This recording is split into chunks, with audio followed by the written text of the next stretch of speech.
Okay, hello to everyone. I welcome you all on Abhipedia regulatory body platform powered by Abhimanyu IAS. आज के हमारे video के अंदर हम लोग जो सीरीज कंटिन्यू रखे हुए हैं उसी का नेक्स्ट हमारा एमसीक्यू सेशन है. So let's begin with this session. ESIC deputy director series है, ये फ्रीडम स्ट्रगल के ऊपर है. So let's talk about some questions. उससे पहले मैं आपको बता देता हूँ दैट जो ESIC का डेप्यूटी डायरेक्टर है उसके एग्जाम डेट अभी तक अनाउंस नहीं हुई है, लेकिन most probably in the month of January, February या मार्च 2022 इसकी प्रोबेबल डेट्स हो सकती हैं. मतलब according to certain technical facts, उसके ऊपर मैंने एक वीडियो बनाई है, आप उसको देख लीजिएगा. तो आपका एग्जाम जो है वो ऐसा नहीं है कि 6 महीना डिले हो जाएगा, 10 महीने डिले हो जाएगा. वो most probably in the month of January, February, March, ये 3 महीने हैं जो मोस्ट प्रोबेबल डेट्स हैं फॉर ESIC डेप्यूटी डायरेक्टर. तो what best you can do is आप अपनी जो तैयारी है उसको और मजबूती से पकड़ लीजिए, क्योंकि ऑब्वियसली कंपटीशन लिमिटेड है लेकिन कट थ्रोट है. अंडरस्टैंड. चलिए, सो हम लोग आज क्वेश्चंस करेंगे. आपको मैं ये लाइव कोर्स है जो हमने शुरू किया हुआ है, 12 सितंबर से ये शुरू हो चुका है. So what best you can do is you can enrol in this course, right. चलिए नेक्स्ट हम लोग अब सवाल करते हैं, इंपॉर्टेंट सवाल of Indian freedom struggle. Let's begin with this session. After the provincial election of 1937, Congress ministries in provinces took step in defending and extending the civilian liberties. Which one of the among the following was not such a step? कौन सा ये step नहीं था? मतलब 1937 में जो provincial elections हुए थे उसमें कांग्रेस मिनिस्ट्रीज ने क्या किया, उन्होंने काफ़ी ज़्यादा एफर्ट्स उठाए कि वो सिविल लिबर्टीज जो हैं, आम अधिकार हैं उनको डिफेंड कर पाए, है ना, उनको डिफेंड कर पाए. सो उन स्टेप्स को जो उठाया उन्होंने, उनमें से कौन सा है जो इसमें नहीं है, राइट. इसमें कौन सा नहीं है? सो आप बताएंगे. जैसे all the restrictions on the press were removed, ऐसा था. आप बताइए. Ban on the communist party revoked हो चुका था, मतलब बैन जो लगा था वो खत्म हो गया था, ban on communist party. Confiscated arms को रिटर्न कर दिया गया था और forfeited arms licences were restore, right. And police powers were curbed, है ना. तो आप बताएंगे कौन सा है जो इन स्टेप्स में से नहीं था. ठीक है. सो आपके पास है 10 सेकेंड्स, बिकॉज ये क्वेश्चन थोड़ा सा मॉडरेट कैटेगरी ऑफ क्वेश्चन है, तो आप इसको थोड़ा सा 1-2 बार पढ़ लीजिए and then answer this question, first, second, third, fourth. Okay. 1937 का वो टाइम था जब कांग्रेस के काफ़ी ज़्यादा Congress as a political party उसने काफ़ी प्रोविंशियल इलेक्शंस में अच्छा परफॉर्म किया था, मिनिस्ट्रीज बनाई थी. ओके. सो इनमें से कौन सा है जो उन्होंने स्टेप नहीं उठाया था? देखो, it is very very clear. हाँ, प्रेस के ऊपर जितनी भी रिस्ट्रिक्शंस थी वो रिमूव हो गई थी, है ना, क्योंकि obviously freedom of speech and expression Congress ministries का अल्टीमेट ये एक बहुत इंपॉर्टेंट ऑब्जेक्टिव था. आर्म्स के ऊपर इन्होंने कार्रवाई किया था, तो इसमें ऑब्वियसली जो लाइसेंसेस थे उनको वापस जो रद्द किए हुए थे उनको रिस्टोर कर दिया गया. पुलिस पावर्स को भी बहुत लिमिट कर दिया गया. बट जो कम्युनिस्ट पार्टी है उसके ऊपर जो बैन लगा था वो बैन लगा रहा था, रिवोक नहीं हुआ था. Understand this point. ठीक है. सो वो बैन वहीं का वहीं था, right. So it was imposed by the central government, ठीक है, and could only be lifted on its order. तो सेंट्रल गवर्नमेंट के ऑर्डर पे ही ये बैन हटाया जा सकता था, इसीलिए ये बैन उसी टाइम पे लगा ही रहा था. बाकी you know that illegal political organisation थी, उनके ऊपर जो बैन था, जैसे हिंदुस्तान सेवा दल हो गया, यूथ लीग हो गया, और on political books and journals उनको लिफ्ट कर दिया गया था, राइट. तो आप इतना ज़रूर इसको याद रखिएगा कि 1937 में जो हमारी जो प्रोविंशियल मिनिस्ट्रीज थी उन्होंने काफ़ी ज़्यादा काम किया था प्रोग्रेसिव तरीके से. बट कम्युनिस्ट पार्टी की जहाँ तक बात है तो उनका बैन वो लोग रिवोक नहीं करवा पाए थे, राइट. चलिए नेक्स्ट सवाल देखते हैं. Which among the following was reason of resignation of Indian ministries in all the provinces in 1939. 37 में ये चुनाव लड़के आए, 39 में इन्होंने सारों ने अपना जो है रेजिग्नेशन दे दिया. क्या उसका रीजन था? Governors refuse to act as a constitutional head, governors ने मना कर दिया कि हम कॉन्स्टिट्यूशनल हेड की तरह एक्ट नहीं करेंगे। Centre did not provide the required financial help to the provinces. तीसरा, governor general converted Indian administration from federal to unitary, one because of the beginning of the second world war, and fourth is India was declared a party to the second world war without the consent of the provincial government। now ये category तो easy है, सवाल ये easy है, बस इसका जो theoretical जो लेंथ है वो बहुत ज़्यादा है ना। तो आंसर दीजिएगा इसका, क्या आपको आंसर लगता है? आपके पास है 5 seconds, you have 5 seconds. Okay, so answer क्या होना चाहिए इसका? What should be the answer? Answer is India was declared a party to the second world War without the consent of provincial government. अब ये प्रोविंशियल गवर्नमेंट कौन थी? वही थी जो कंसेंट से, किसी की कंसेंट से आई थी, मतलब जो लोग वोट देने लायक थे उन्होंने वोट दिया और ये गवर्नमेंट, मतलब लोग चुन के आए और फिर वो गवर्नमेंट बनाया उन्होंने, right. So ultimately provincial government या जो इंडियन मिनिस्ट्रीज थी उनका यही आइडिया था। उन्होंने यही बोला कि हम लोग आपको सपोर्ट देने के लिए तैयार हैं, ठीक है, we have no problem in that, provided कि आपको क्या करना पड़ेगा, इमीडिएटली आफ्टर द वॉर आपको जो है हमें इंडिपेंडेंट डिक्लेयर करना पड़ेगा, इंडिपेंडेंट नेशन डिक्लेयर करना पड़ेगा, राइट। और दूसरी बात, क्या आप हमें बगैर बताए हुए वॉर के अंदर कैसे पार्टिसिपेट कराने के लिए हो गए? क्यों आपने हमसे पूछा तक नहीं? बिकॉज हम लोग तो लोगों की आवाज़ हैं, आपको हमसे पूछना चाहिए था, लेकिन आपने हमसे पूछा नहीं। तो ये चीज़ भी उनको बुरी लगी और उन्होंने सीधा बोल दिया कि अब हम लोग दोबारा से बेवकूफ़ नहीं बनेंगे जो उस टाइम पे बने, जो फर्स्ट वर्ल्ड वॉर के टाइम पे हुआ था। अब हमें क्या चाहिए, इंडिपेंडेंट नेशन का डिक्लेयर कर दीजिए, हम लोग आफ्टर द वॉर हम लोग आपके सपोर्ट में आ जाएंगे। गांधी ने अपोज किया था सुभाष चंद्र बोस को, ठीक है, वो चाहते थे कि did not independence from the ruins of England because that was not the way of non violence. तो आपको पता है कि गांधी जी और सुभाष चंद्र बोस का जो थॉट था, वो विचार जो थे वो मिलते कम थे। Subhash Chandra Bose was full on की मूड में कि जी this is the time to use the England का जो अभी दिमाग कहीं और जा रहा है, वो टाइम पीरियड को यूज करो अपने आप को और स्ट्रॉन्ग करने के लिए, और यूज करो कि अपने आप को स्ट्रॉन्ग करके अंग्रेजों को भगाने के लिए। बट गांधी जी ये कह रहे थे नहीं, अभी इंग्लैंड जो है वो बहुत परेशान है, तो इस परेशानी का फायदा हम लोग अपनी इंडिपेंडेंस पे नहीं उठाना चाहते, ठीक है। तो ये उनका थॉट था, ये सब चीजें हैं। सुभाष चंद्र बोस को सपोर्ट कर रहे थे जवाहरलाल नेहरू, लेकिन बाद में आपको पता है नेहरू जी भी गांधी जी के सपोर्ट में आ गए थे, right.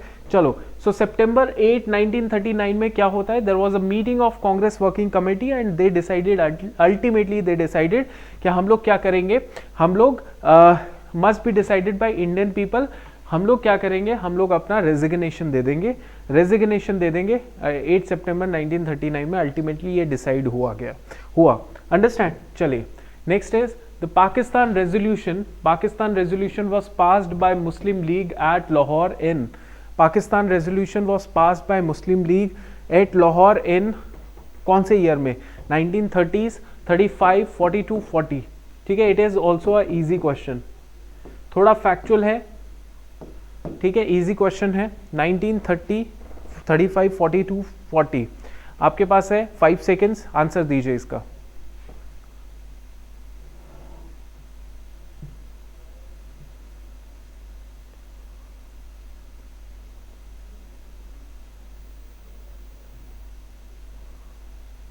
Okay, so ultimately it is 1940, it is 1940, understand।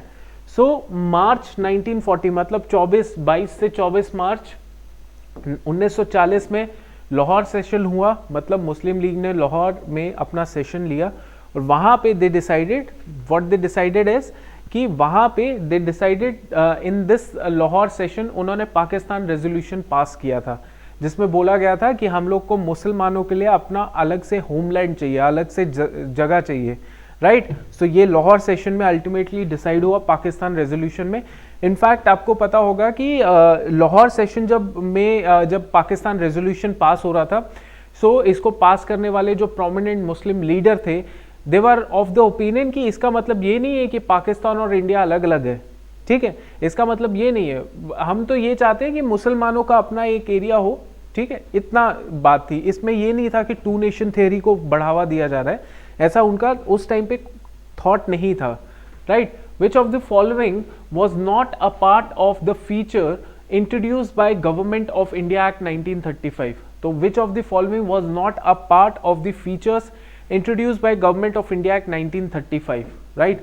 Federation, provincial autonomy, establishment of Reserve Bank of India to control the currency and credit in the country, distribution of legislative powers between the center and provinces, diarchy in the provinces. Understand this point. Freedom struggle के अंदर एक question आता ही है, कहाँ से आता है? ये जो एक्ट्स है ना, आप याद रखिए, 1919, 1935, 1909 का एक्ट है, 1919 का एक्ट है, 1935 का एक्ट है, 47 का एक्ट है, ये जरूर आपने एक्ट के इंपॉर्टेंट क्लॉजेस पढ़ने हैं, ठीक है। आप आंसर दीजिए इसका, सिंपल क्वेश्चन है, लेकिन सिंपल नहीं है, it comes under the category of moderate, तो इसको आंसर देंगे तो कॉन्फिडेंस बिल्ड होगा, ठीक है। सो आंसर दीजिएगा, इसका क्या आंसर आपको लगता है? What should be the correct answer?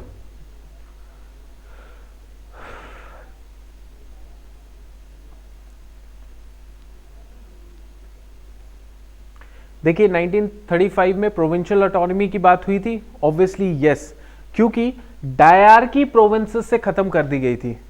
बोला था कि आप डायरकी प्रोविंसेस में नहीं रखेंगे। डायरकी प्रोविंसेस में कौन से एक्ट में रखी गई थी, आप मुझे कमेंट में बताएंगे। ये खत्म कर दी गई और बोला गया अब प्रोविंसेस में ऑटोनॉमी होगी। क्या होगी? प्रोविंशियल ऑटोनॉमी होगी। अंडरस्टैंड? उसके अलावा डायरकी जो है वो कहां पे इंट्रोड्यूस की गई? बोला गया dyarchy should be introduced in centre. Dyarchy should be introduced in centre. बाकी आपको पता है आरबीआई सेटअप किया गया था, डिस्ट्रीब्यूशन ऑफ लेजिस्लेटिव पावर, ये सब ठीक है, ठीक है। सो इतना डायरकी वाला कॉन्सेप्ट है। ये डायरकी वाला सवाल पूछा भी कई बार जाता है कि डायरकी इन प्रोविंसेस इंट्रोड्यूस 1919 के एक्ट में हुई थी। इसको अबॉलिश किया था प्रोविंसेस के, डायरकी इन प्रोविंसेस अबॉलिश 1935 में, but introduce dyarchy in centre, right. तो आप याद रखेंगे इसको। अब देखिए, who compared the salt march of Gandhi ji to Napoleon's march to Paris on his return from Elba, from his return, on his return from Elba? Subhash Chandra Bose, Jawaharlal Nehru, Vallabhbhai Patel and none of the above. Now this is a question. अब ये आता होगा तो आता होगा, नहीं आता होगा तो you can leave it, but it comes under the category of tough question. Tough है ये, राइट। सो टफ क्वेश्चन है, जो इसको सॉल्व करेगा ऑब्वियसली अच्छा उसका ग्रिप है। सॉरी, ओके, आंसर दीजिएगा।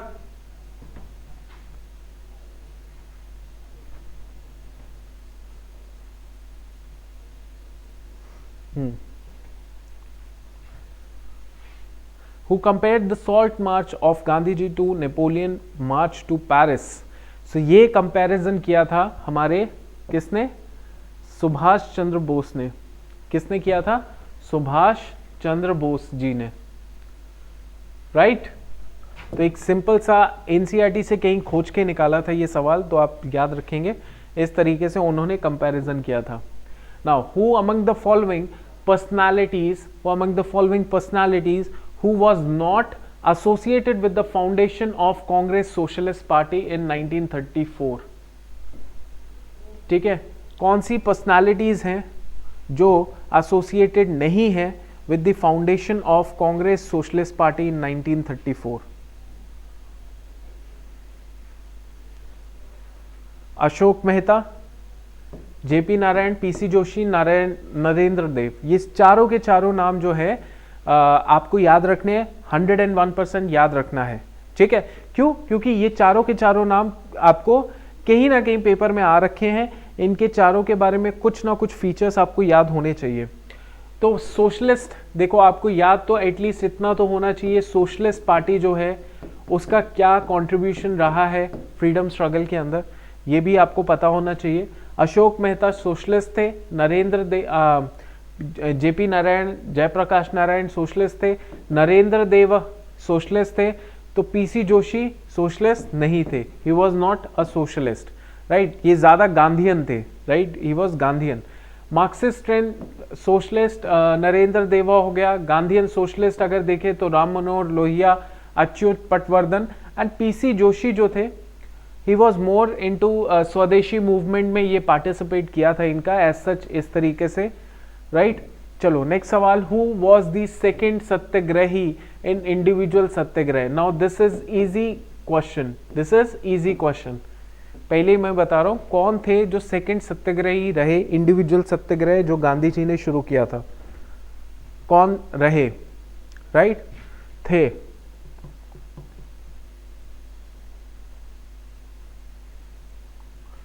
जवाहरलाल नेहरू, विनोबा भावे, ब्रह्मदत्त या गांधी जी। गांधी जी तो होएगा ही नहीं। और सेकंड सत्याग्रही कौन थे, ठीक है। सो Vinoba Bhave was the first सत्याग्रही। भूदान आंदोलन जो है वो विनोबा भावे ने शुरू किया था, भूदान, है ना, भूदान आंदोलन। भूमि का दान, भूदान का मतलब क्या होता है, भूमि का दान, है ना। एक्चुअली ये कॉन्सेप्ट क्या था भूदान आंदोलन, थोड़ा सा बता देता हूँ। भूदान आंदोलन में क्या था, विनोबा भावे ने ये कॉन्सेप्ट शुरू किया क्योंकि बहुत सारे जो जगह थी, इनके जो गांव थे, वहां पे किसी एक तबके के पास बहुत सारी जमीनें थी और किसी के पास, मेजॉरिटी के पास जमीनें नहीं थी। तो ये जो रिच वाला जो तबका था, रिच वाला जो ग्रुप था, उसको प्रेरित किया कि आप भूमि का दान दीजिए बाकी लोगों को, ताकि उनका भी थोड़ा बहुत एक, जिसे कहते हैं ना, इक्वालिटी या पैरिटी आए, है ना। तो विनोबा भावे ने भूदान शुरू किया था। फर्स्ट सत्याग्रही यही थे। जवाहरलाल नेहरू सेकंड सत्याग्रही थे। तीसरे थे ब्रह्मदत्त। अंडरस्टैंड। चलो नेक्स्ट सवाल देखते हैं। Which of the following political party or an organisation was not founded by Ambedkar. कौन सी है जो नहीं फाउंड की गई थी अंबेडकर के द्वारा। समता सैनिक दल, Republican party of India, independent labour party या दलित मुक्ति मोर्चा। दलित मुक्ति मोर्चा। सो कौन सी है पॉलिटिकल पार्टी जो अंबेडकर जी ने शुरू नहीं की थी।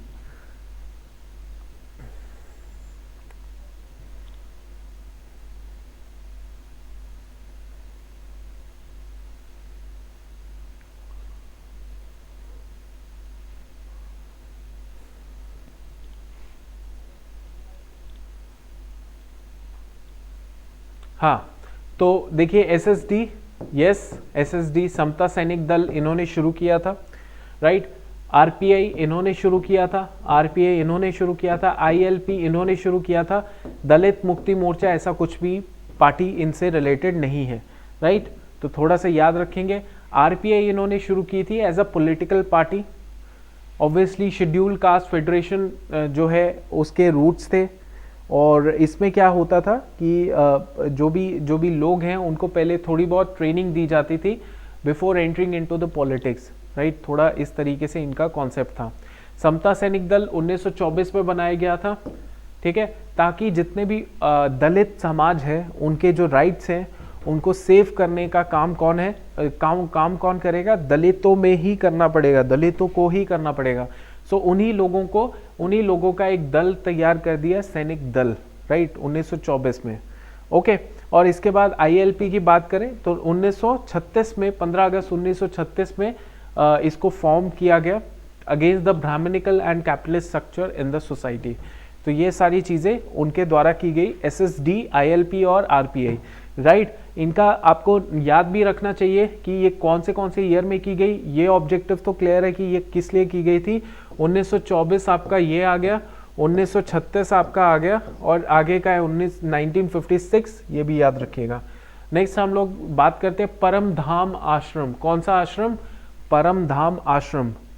Was established by which of the following. Gandhi ji, Kripalani, Acharya Kripalani, Vinoba Bhave या फिर none of the above. Now this is also a tough question for those जिनको बेसिकली, देखो टफ तब बन जाता है जब पढ़ा नहीं होता, राइट। और ये भी टफ है क्योंकि ये थोड़ा सा ऐसी पर्सनैलिटी के ऊपर है जिसके बारे में ज़्यादा आपको पढ़ने को नहीं मिलता, कम पढ़ने को मिलता है ना।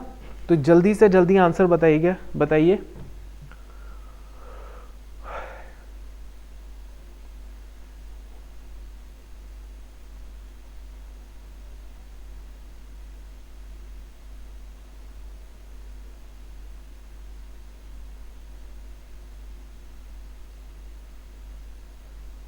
हाँ जी, so obviously Vinoba Bhave is the correct answer. परमधाम आश्रम, परमधाम आश्रम स्टैब्लिश किया था on the bank of Dham river with the spiritual purpose, क्योंकि विनोबा भावे जो है with the passage of time जैसे जैसे उनका पॉलिटिकल स्ट्रगल जो है और बढ़ता गया वो और स्पिरिचुअल भी होते रहे, ठीक है। तो इसीलिए उनका कॉन्सेप्ट यही था, स्पिरिचुअलिज्म को प्रमोट करने के लिए परमधाम आश्रम उन्होंने स्टैब्लिश किया था।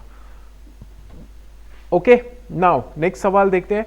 What deadline did British Prime Minister Clement Attlee announce for granting of independence to India on February 20, 1947? June 1947, August 1947, June 1948 और August 1945? हाँ जी बताइए।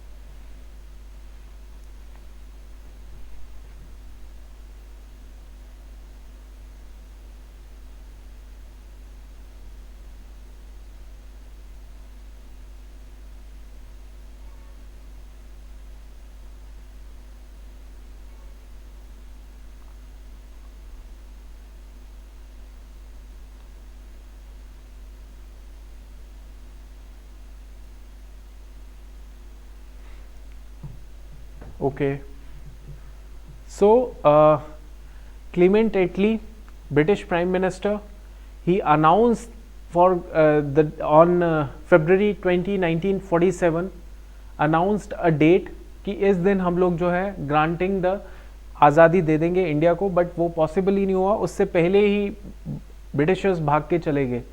It was 1948, it was 1948, June 1948, right. So it was 30 June 1948 when they decided कि इस दिन हम लोग सारा छोड़ के चले जाएंगे। एंड इसमें बोला गया कि future of the princely states जो है would be decided after the date of final transfer is decided, ठीक है। तो जैसे ही डेट जो है फाइनल ट्रांसफर की डिसाइड कर दी जाएगी, तब प्रिंसली स्टेट्स का जो भी फ्यूचर है कि किसके साथ रहना है, इन्होंने किसके साथ रहना है, ये सारी चीज़ें ये तब डिसाइड की जाएगी। अंडरस्टैंड। चलिए नेक्स्ट हम लोग सवाल पढ़ते हैं। Which one of the following commissions committees was appointed by British government to investigate into the massacre of Jallianwala Bagh? Now this is the easiest सवाल of this session, easiest है, easiest सवाल है, but आपका काम एक और है, ठीक है। आपका एक काम और है जो आपने करना है, आप करेंगे तो मैं बता देता हूँ। देखो आपने ये सारे कमीशंस पढ़े होंगे, अगर थोड़ी बहुत फ्रीडम स्ट्रगल पढ़ी होगी, और जिसने पढ़े हैं वो क्या करेगा, ये कमीशन का क्या काम था, ऑब्जेक्टिव क्या था या एम क्या था, वो आपने फाइंड आउट करना है, और कौन से ईयर में था वो आपने होमवर्क करके आना है, ठीक है। आपको पता है तो कमेंट भी कर दीजिएगा। साइमन कमीशन ये कौन सा है, जलियांवाला बाग है, तो आंसर तो आपने कर दिया होगा हंटर कमीशन। बट एक हंटर एक और था, 1980s के टाइम पे था, नहीं 1880s के टाइम पे था, वो किसके ऊपर था वो आपने बता देना है। वेलबाय कमीशन किसके ऊपर था ये भी आप होमवर्क करके आएंगे, और साइमन कमीशन तो आपको पता ही है किसके ऊपर है, ये तो इट इज़ इजी थिंग। तो आपने याद रखना है कि ये जो सवाल हैं कौन से वाले, दीज क्वेश्चंस, जैसे कि वेलबाय कमीशन जो है ये किसके ऊपर था, कौन से ईयर में था, ठीक है, एक ये, और एक हंटर कमीशन दूसरे वाला किसके ऊपर था, कौन से ईयर में था, और बटलर कमीशन, ये भी आपने याद रखना है। इसके अलावा एक और था जैसे कि फ्रेजर कमीशन याद रखिएगा, फ्रेजर कमीशन। एक और था मॉनग्रीव कमीशन था, है ना, मॉनग्रीव कमीशन था, वो भी आप बताएंगे कि किसके ऊपर था, राइट। चलो तो ये आ गया अपना, आपको पता है बैसाखी वाला दिन था 13 अप्रैल 1919, ठीक है। दो नेशनलिस्ट सैफुद्दीन सत्यपाल को पकड़ लिया, और जिसकी वजह से जनरल डायर, जो ब्रिगेडियर जनरल रेलांड डायर है ना, इनका पूरा नाम, इसका जो पूरा नाम है ये भी थोड़ा बहुत याद रख लीजिए। रेगिनाल्ड डायर ने बेसिकली इस तरीके से ये सारी चीज़ें की थी, और Hunter commission was established because of that, right. तो आज के इस सेशन के अंदर हम लोग इतना ही पढ़ेंगे। आपको कोई भी डाउट, कोई भी क्वेरी, थोड़ा मोटिवेशन कम हो रहा है, मैंने एक्चुअली आपके लिए वीडियो भी बनाई है कि what should be the next expected date of ESIC-DD, है ना, ताकि हमारे को ये तो पता लगे कि कौन से दिन पॉसिबिलिटी क्या हो सकती है। और जब पता लग जाता है, क्लैरिटी होती है, तो we work little bit harder, है ना।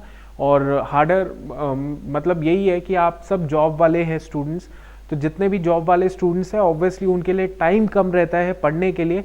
सभी लोग एक ही नाव पे सवार हैं। किसी की जॉब जो होती है ज़्यादा हेक्टिक होती है, जैसे बैंकिंग सेक्टर के जो एम्प्लॉयज़ हैं उनकी जॉब थोड़ी हेक्टिक है, बाकियों की थोड़ी सी कंपैरेटिवली कम हेक्टिक हो गई। बट अब ऐसा है कि आपके पास टाइम तो आप 3 से 4 घंटे ही लगा सकते हो, तो वो 4 घंटे आपने कंसिस्टेंटली लगाने हैं, क्योंकि आपका टाइम जो है एग्ज़ाम के लिए वो नज़दीक है। मतलब ऐसा नहीं है कि EPFO AO की तरह 6, 10, 20 महीने डिले होता रहा बिकॉज ऑफ कोविड की वजह से, अदरवाइज तो नहीं होता। अभी सब कुछ सर्कमस्टांसेस नॉर्मल रहेंगे तो ऑब्वियसली आपका जनवरी, फरवरी, मार्च के महीने में आपका एग्ज़ाम जो है मोस्ट प्रोबेबली कंडक्ट किया जा सकता है, हो जाएगा, राइट। तो आपको बिल्कुल इतना मेक श्योर करना है कि हम लोग इस चीज़ को कंप्लीट करें। और कोई भी डाउट क्वेरी है आप कमेंट सेक्शन में लिख सकते हैं, we would be happy to help you out, ठीक है। तो अब तक के लिए thank you and just keep working hard. Thank you.